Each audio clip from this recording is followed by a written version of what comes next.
नमस्कार बच्चों। आज हम कक्षा 10 की एक पोएम द ट्रीज जो कि एड्रिन रिच के द्वारा लिखी गई है को पढ़ेंगे। बच्चों, ये कविता वृक्षों के बारे में है। इस कविता में अपने को पढ़ने को मिलेगा कि वृक्षों का जो प्राकृतिक आवास है वो क्या है, कहाँ है, और इस कविता में जो जिन वृक्षों की चर्चा की गई है वो कहाँ है। तो चलो शुरुआत करते हैं इस कविता की। देखो बच्चों, शुरुआत में कवयित्री एड्रिन रिच ने क्वेश्चन किया है कि can there be a forest without trees. क्या आप ऐसे जंगल की कल्पना कर सकते हो जिसमें कोई वृक्ष नहीं हो? नहीं। Where are the trees in this poem. इस पोएम में जो ट्रीज हैं वो हैं कहाँ? And where do they go, और वो कहाँ जाते हैं? तो चलिए पढ़ते हैं पोएम को, पता लगाते हैं कि वृक्ष कहाँ हैं और वो कहाँ जाते हैं। दोस्तों, ये जो पोएम है ये 4 स्टेंजाज में डिवाइडेड है। पहली स्टेंजा देखिए। The trees inside are moving out into the forest. कवयित्री लिखती है कि जो पेड़ पौधे जो कि inside means inside the house, घरों के अंदर उगे हुए हैं, वो moving out into the forest, वो मूव आउट हो रहे हैं, वो जा रहे हैं, बाहर निकल रहे हैं जंगल के लिए। The forest that was empty all this days. जंगल जो कि इन दिनों एकदम से खाली खाली सा है, क्योंकि जो पेड़ पौधे हैं वो मनुष्य ने अपने स्वार्थ पूर्ति के लिए, अपने घरों की सजावट के लिए अपने घरों में लगा लिए हैं। Where no bird could sit, no insect hide. अब देखो बच्चों, जब जंगल में पेड़ पौधे नहीं हैं तो जो पक्षियों का जो नेचुरल हैबिटेट होता है वो ख़त्म हो गया है। इसके अलावा इंसेक्ट्स का भी जो नेचुरल हैबिटेट है वो ख़त्म हो गया है। तो कवयित्री यहाँ कहती है कि पक्षी पेड़ पौधों में नहीं बैठ पाते हैं, और जो कीड़े मकोड़े हैं, इंसेक्ट का मतलब होता है कीड़े मकोड़े, वो जो पेड़ के तने जड़ें होती हैं वहाँ छुप नहीं पाते हैं। No sun bury its feet in shadow. Important line है बच्चों ये कि कोई भी सूरज है वो छाया में अपने पैर नहीं गड़ा सकेगा। बच्चों, यहाँ पे जो फिट शब्द का इस्तेमाल हुआ है वो सूरज की किरणों के लिए हुआ है कि सूर्य पेड़ों की छाया में अपनी किरणें नहीं बिखेर सकेगा। The forest that was empty all this nights. वो जंगल जो इन रातों को पूरे खाली हैं, will be full of trees by morning. वो सारे के सारे जंगल मॉर्निंग तक, आज सुबह तक पेड़ों से फुल हो जाएंगे, पेड़ों से भर जाएंगे। तो देखो बच्चों, सबसे पहले यह हमें देखना है कि जो वृक्ष हैं वो कविता की शुरुआत में घरों में उगे हुए हैं। अब वो वृक्ष हैं रात को चुपके चुपके जंगल में जाने का प्रयत्न कर रहे हैं। अगली स्टेंजा में आइए। All night the roots work. पेड़ों की जो जड़ें हैं वो पूरी रात काम करती हैं। क्या काम करती हैं देखिए। To disengage themselves from the cracks in the veranda floor. Disengage का मतलब होता है बच्चों खुद को अलग करना। फ्रॉम द क्रेक्स, क्रेक्स होती हैं दरारें। वेरांडा फ्लोर, बरामदे का जो फर्श है उसकी दरारों में पेड़ों की जो जड़ें फंसी हुई हैं वो जड़ें अपने आप को अलग करने का प्रयास कर रही हैं। The leaves strain towards the glass. और जो पौधों की जो पत्तियां हैं वो जो खिड़कियों के शीशे लगे हुए हैं उनकी ओर स्ट्रेन कर रही हैं, उनकी ओर खींची हुई हैं। Small twigs stiff with exertion. और अत्यधिक कार्य करने की वजह से जो छोटी छोटी टहनियाँ हैं वो एकदम से सख्त हो गई हैं। एक्सर्शन का मतलब होता है अत्यधिक कार्य। Long cramped boughs shuffling under the roof. Long, लंबी लंबी, क्रैम्प्ड, मुड़ी हुई, बोझ होती हैं शाखाएं, सफलिंग रगड़ रही हैं अंडर द रूफ, छत के नीचे। देखो बच्चों कि जो पेड़ों की जो शाखाएं हैं जो कि काफ़ी लंबी हैं और मुड़ी हुई हैं, और छत के नीचे होने की वजह से वो मुड़ी हुई हैं, और वो छत के नीचे लगातार रगड़ रही हैं। Like newly discharge patients half dazed moving to the clinic doors. अब देखो बच्चों, यहाँ पे जो वृक्षों की लॉन्ग क्रैम्प्ड बोझ हैं उनकी तुलना की गई है एक न्यूली डिस्चार्ज पेशेंट से। ऐसा मरीज जिसको अभी अभी अस्पताल से छुट्टी दी गई है, जो हाफ डेज्ड है, अर्ध भौचक्का है, और छुट्टी देने के बाद में सीधा हॉस्पिटल के दरवाजे की ओर दौड़ता है। ठीक उसी प्रकार से जो ये लंबी लंबी पेड़ों की शाखाएं हैं, ये इस प्रकार से रगड़ रही हैं रूफ के नीचे कि मानो अभी यहाँ से निकलने को आतुर हैं। तीसरी स्टेंजा में कवयित्री कहती है, I sit inside, doors open to the veranda, writing long letters. कवयित्री कहती है कि मैं कमरे के अंदर बैठी हुई हूँ और कमरे का जो दरवाज़ा है वो बरामदे में खुल रहा है और मैं अपने चेयर पे बैठी बैठी राइटिंग लॉन्ग लेटर्स, लंबे लंबे पत्र लिख रही हूँ। अब बच्चों, यहाँ कवयित्री ने ये नहीं बताया कि वो लेटर्स किसको लिख रही है, लेकिन हम अनुमान लगा सकते हैं कि कवयित्री है वो मानव समाज को वो लंबे लंबे लेटर्स लिख रही है, ये बताने के लिए, जागरूक करने के लिए कि वृक्षों का जो नेचुरल आवास होता है वो घर नहीं होता, बल्कि वो जंगल होता है। आगे, in which I scarcely mention the departure of the forest from the house. यहाँ कवयित्री इस बात को बताती है कि इन विच, उन लेटर्स में, जो लंबे लंबे लेटर्स में लिख रही हूँ, उनमें मुश्किल से ही मैं जो ये पेड़ पौधों का जो डिपार्चर है घर से जंगल की ओर, उसको मेंशन कर पाती हूँ। सीधे शब्दों में कहें, कवयित्री ये बताना चाहती है कि मैं अपने राइटिंग मटेरियल के अंदर जो फॉरेस्ट का डिपार्चर है घर से, उसका मेंशन नहीं करती हूँ। यहाँ दोस्तों, स्केर्सली एक नकारात्मक शब्द है। मेंशन का मतलब होता है उल्लेख करना। The night is fresh, the whole moon shines in a sky still open. रात है वो काफ़ी तरोताज़ा है, पूर्ण चंद्रमा खुले आसमान में चमक रहा है। शाइन का मतलब होता है बच्चों चमकना। The smell of leaves and lichen still reaches like a voice into the rooms. देखो बच्चों, यहाँ पे स्मेल ऑफ लीव्स, पत्तों की खुशबू, एंड लाइकेन, लाइकेन छोटे छोटे जो पादप होते हैं शैवाल जैसे, उनकी जो खुशबू है वो रिचेज, कवित्री तक पहुँचती है, लाइक ए वॉइस, किसकी तरह, एक आवाज़ की तरह, जो कि कवित्री है वो कमरे में बैठी हुई है। देखो बच्चों, यहाँ भी जो पहले स्टेंजा आई थी कि लाइक न्यूली डिस्चार्ज पेशेंट्स, यहाँ पर लॉन्ग क्रैम्प्ड बोझ की तुलना की गई थी ए न्यूली डिस्चार्ज पेशेंट से, और यहाँ पर जो तुलना की जा रही है स्मेल की, smell of leaves and lichen की, लाइक ए वॉइस। तो स्मेल की तुलना किससे की जा रही है, वॉइस से। तो ये फिगर ऑफ स्पीच है, जिसको उपमा अलंकार कहते हैं, अंग्रेजी में सिमिली कहते हैं। इसके अलावा पहली स्टेंजा में एक और फिगर ऑफ स्पीच आया है, जो इट्स फीट, आप देख सकते हैं। इट्स फीट, फीट है बच्चों वो सूरज की कोई फीट नहीं होता, तो यहाँ सूरज की किरणें। तो यहाँ पे जो it no sun bury its feet in shadow, अगर पूछ लिया जाए कि इसमें किस प्रकार का फिगर ऑफ स्पीच यूज हुआ है, तो यहाँ जो फिगर ऑफ स्पीच है वो है पर्सोनिफिकेशन। यहाँ सूरज का मानवीकरण किया गया है।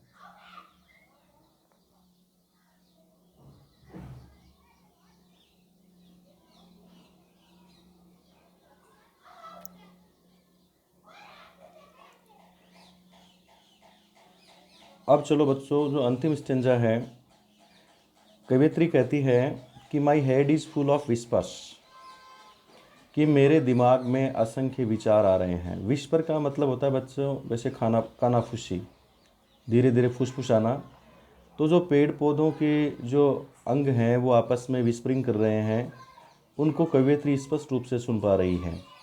आगे वो कहती है विच, जो विस्पर्स हैं, विच टुमारो विल बी साइलेंट, कल वो शांत हो जाएंगे। क्यों हो जाएंगे बच्चों? क्योंकि रात्रि के दौरान सुबह तक सभी जो पेड़ पौधे हैं वो जंगल की ओर प्रस्थान कर जाएंगे। लिसन, सुनो। The glass is breaking. देखो जो विंडोज़ के ग्लास हैं, breaking. The glass is breaking. जो खिड़कियों के जो ग्लास हैं वो ब्रेक कर रहे हैं, वो टूट रहे हैं। जो पेड़ पौधों की शाखाएं हैं वो उनसे टकरा रही हैं। The trees are stumbling forward into the night. और बच्चों देखिए कितना शानदार वर्णन है ये कि जो पेड़ पौधे हैं वो लड़खड़ाते हुए आगे बढ़ रहे हैं उस घनी रात में। यहाँ जो फिगर्स ऑफ स्पीच का इस्तेमाल हुआ है इस लाइन में, the trees are stumbling forward into the night. बच्चों आप जानते हो कि ट्रीज हैं वो कभी भी वॉक नहीं कर सकते, तो यहाँ ट्रीज को भी एक इंसान का रूप माना गया है, एक क्रिएचर का रूप माना गया है। स्टम्बल का मतलब होता है लड़खड़ाते हुए चलना। तो यहाँ कवियत्री कहती है कि पेड़ पौधे हैं वो लड़खड़ाते हुए उस घनी रात में आगे बढ़ रहे हैं जंगल की ओर। Winds rush to meet them. अब देखो बच्चों, जब तक जंगल खाली थे हवाएं भी सूनी सूनी थी। अब जो हवाएं हैं वो दौड़ रही हैं इन पेड़ पौधों से मिलने के लिए। रस का मतलब होता है झपटना, यहाँ है तेजी से चलना। The moon is broken like a mirror. चंद्रमा है वो एक मिरर की तरह टूट गया है। यहाँ देखिए बच्चों, like a mirror, the moon is broken like a mirror. इस लाइन में भी एक फिगर ऑफ स्पीच, सिमिली, उपमा अलंकार का इस्तेमाल हुआ है। यहाँ पर मून की तुलना की गई है ए मिरर से। Its pieces flash now in the crown of the tallest oak. बच्चों देखो, जंगल का जो सर्वाधिक ऊंचा पेड़ होता है वो ओक का पेड़ होता है। अगर अपन हिंदी में देखें तो वो बलूत का पेड़ होता है जो काफ़ी लंबा होता है। तो यहाँ कवियत्री कहती है कि जो चंद्रमा है उसकी जो चांदनी है वो एक मिरर की तरह टूट गई है, बिखर गई है। क्यों बिखर गई है? कि अब से पहले पिछली रात को जो जंगल थे वो खाली थे और चंद्रमा की जो चांदनी है वो सीधी धरती पर आकर गिरती थी। लेकिन अब धरती पर जगह जगह पेड़ उगाए हैं और उन पेड़ों की वजह से जो चांदनी है वो टूटे हुए मिरर की तरह दिखाई दे रही है। और वो जो टूटे हुए मिरर के टुकड़े हैं वो जंगल के सबसे लंबे पौधे ओक पर एक ताज की भांति चमक रहे हैं। क्राउन का मतलब होता है बच्चों ताज। अब चलते हैं पोइट के इंट्रोडक्शन को देखते हैं। Adrian rich was born in Baltimore, Maryland, USA in 1929. She is the author of nearly 20 volumes of poetry and has been called a feminist and a radical poet. देखो बच्चों, एड्रिन रिच का जन्म Baltimore Maryland USA में 1929 में हुआ था और उन्होंने लगभग 20 वॉल्यूम्स ऑफ पोइट्री लिखे। इसके अलावा इनको एक फेमिनिस्ट और रेडिकल पोइट के रूप में जाना जाता है। फेमिनिस्ट का मतलब नारीवादी और रेडिकल होता है बच्चों सुधारवादी। कुछ टिपिकल वर्ड्स अपन देखेंगे यहाँ पे। स्ट्रेन का मतलब होता है मेक एफर्ट्स टू मूव, चलने के लिए प्रयास करना। टू डिसएंगेज देमसेल्वेज, टू सेपरेट देमसेल्वेज, अपने आप को अलग करना। बो का मतलब होता है ब्रांच।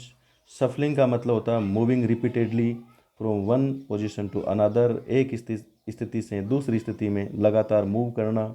लाइकेन बच्चे ये क्रस्टी पेचेज होते हैं और ये bushy growth on tree trunks. Bare ground formed by association of fungus and alga, ये फंगस जैसे कोई पादप वगैरह होते हैं। क्वेश्चन आंसर में बच्चों चलिए, पहला जो क्वेश्चन है, why are the trees mentioned in the poem not useful for anybody. कि पेड़ पौधे हैं वो किसी के लिए यूजफुल नहीं है, ऐसा मेंशन क्यों किया गया है? अब इसका सीधा सा कारण है because they are inside the house, they are ground in pots, उनको गमलों में उगाया गया है। दे आर डेकोरेटिव वंस, वो केवल डेकोरेशन का साधन रह गए हैं। So the birds can not sit in them and the insects can not hide under them. इसलिए ये जो पेड़ पौधे हैं ये पक्षियों के लिए और कीट पतंगों के लिए उपयोगी नहीं है। दूसरा प्रश्न, what according to the poet will happen during the night. Poet के अनुसार रात्रि में क्या हैपन होता है, क्या घटित होता है। तो according to the poet the trees are inside the house. सबसे पहली बात तो यही है कि पेड़ हैं वो अभी घरों में हैं। They are trying to move out of the house, वो घरों से बाहर निकलने का प्रयास कर रहे हैं। They will have moved out till the morning, और वो सुबह तक अपने प्रयास में सफल हो जाएंगे। The forest will be full of trees by morning, और सुबह तक जो जंगल हैं वो पेड़ पौधों से भर जाएंगे। How are the roots of the household trees behaving. अब बच्चों जो जड़ें हैं पेड़ पौधों की वो कैसे बिहेव कर रहे हैं, देखिए। The roots of household trees, घरों के जो पेड़ पौधे हैं उनकी जड़ें are deeply rooted in the veranda floor, जो बरामदे का फर्श है उसके गहराई तक वो जड़ें गई हुई हैं। Now they are trying to disengage themselves from the cracks in the veranda floor. अब जो जो जड़ें जो गहराई तक जा चुकी हैं वो अपने आप को, वो बरामदे की जो क्रैक्स हैं, दरारें हैं, उनसे अपने आप को अलग करने का प्रयास कर रही हैं। How are the trees compare to patients, कि ट्रीज का पेशेंट से किस प्रकार वो कंपैरिजन किया गया है, तुलना की गई है। तो देखो बच्चों, the long cramped boughs shuffle under the roof like newly discharge patients who are half dazed and going towards the clinic doors.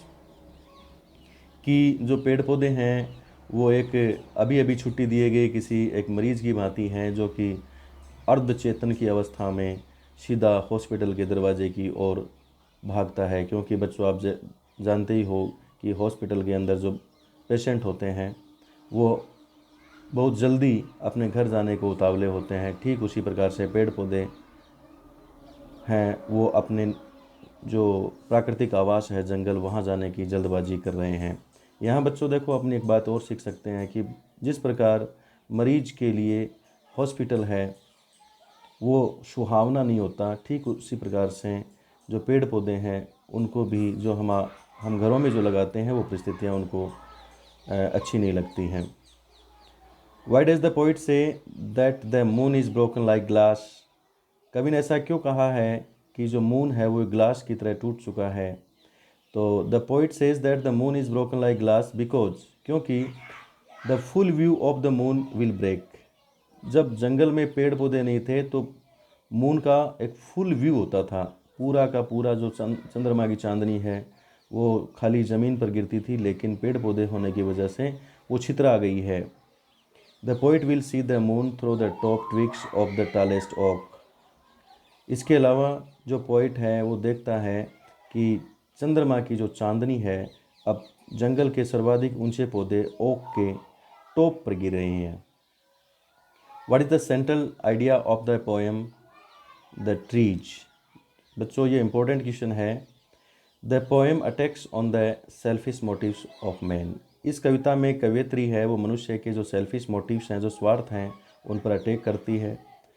On the one hand he is going on cutting trees. एक तरफ तो मनुष्य है वो लगातार पेड़ों को काट रहा है, and on the other hand, और दूसरी तरफ he is decorating his house with plants. छोटे छोटे पौधों से वो अपने घरों को डेकोरेट कर रहा है, सजा रहा है।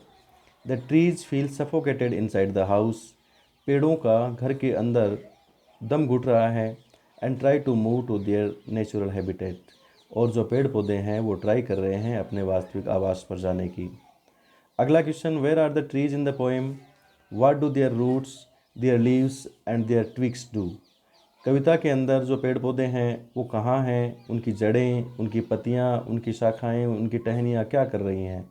तो बच्चों शुरुआत में आ चुका है इस कविता के कि the trees are in the house, their roots try to free themselves from the cracks of the veranda, and the leaves move towards the glass, perhaps in search of light. Their twigs also exert to get some sunlight. इसके अलावा जो twigs हैं वो भी sunlight प्राप्त करने के लिए आगे बढ़ रही हैं, आगे बढ़ने का प्रयास कर रही हैं। अगला क्वेश्चन है, what is the message of the poem the trees. तो बच्चों ये भी सेंट्रल आइडिया जैसा ही है। The poem inspires humans to give up selfishness and encourages them to turn to sublimity। देखो बच्चों इस ये जो कविता है ये मनुष्य जाति को इंस्पायर करती है कि वो अपना सेल्फिशनेस गिव अप कर दे। सेल्फिशनेस होता है स्वार्थ, गिव अप यानी छोड़ना। एंड एनकरेजेज और प्रोत्साहित करती है टू टर्न टू सब्लिमिटी, कि जो स्वार्थ है उसको परमार्थ में बदल दें। सब्लिमिटी का मतलब होता है परोपकार, परमार्थ।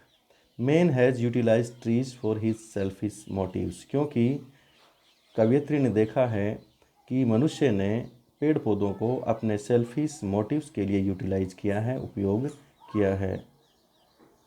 धन्यवाद बच्चों। अगर आपको ये पोएम समझ में आई है तो आप पोएम को, इस कंटेंट को लाइक कीजिएगा, शेयर कीजिएगा, और किसी भी प्रकार की समस्या है तो वो कमेंट में ज़रूर बताइएगा ताकि उस समस्या का निवारण किया जा सके। धन्यवाद। फिर मिलेंगे अगली पोएम के साथ।